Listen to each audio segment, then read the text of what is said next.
آخری وقت وصیت کی کہ میرا جنازہ اٹھا کر میرے آقا کے قدموں میں رکھ دینا، اذن ہوا تو اندر دفن کر دینا روزے کے ساتھ، نہ ہوا تو پھر جنت البقیع میں دفن کر دینا۔ جب جنازہ اٹھایا گیا، سیدنا فاروق اعظم نے جنازہ پڑھایا، اور جب جنازہ حضور کی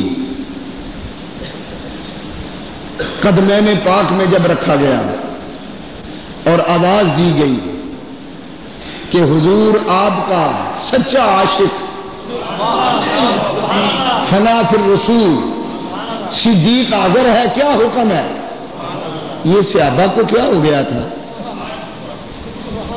حضور سے اس طرح باتیں کر رہے تھے جس طرح زندوں سے باتیں ہوتی ہیں۔ کوئی سمجھے مسئلہ؟ پتہ چلا صحابہ کا عقیدہ تھا کہ نبی پاک ہماری باتیں سن بھی سکتے ہیں اور جواب بھی دے سکتے ہیں، کیونکہ وہ زندہ ہیں۔ حضرت علی بھی موجود ہیں، حضرت عبداللہ ابن عباس بھی موجود ہیں، حضرت ابو ہریرہ بھی موجود ہیں، حضرت عبداللہ بن عمر بھی موجود ہیں، حضرت عثمان غنی بھی موجود ہیں، حضرت فاروق اعظم بھی موجود ہیں۔ اتنی ہستیاں موجود ہیں، سب ہاتھ پھیلائے کھڑے ہیں آقا کی بارگاہ میں۔ حضور صدیق کے متعلق کیا حکم ہے؟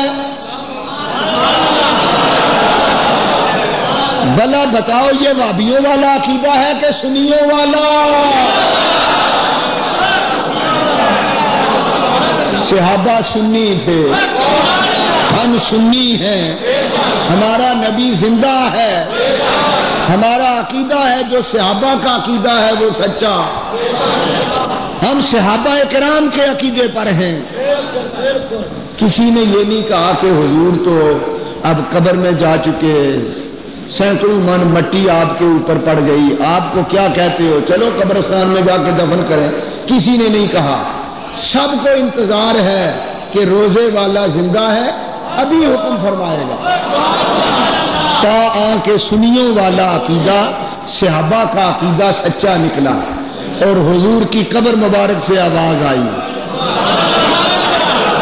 اوصل الحبیب الی الحبیب فإن الحبیب مشتاق الی الحبیب۔ یارو میرے یار کو لے آؤ، یار یار کے لیے بے چین ہے۔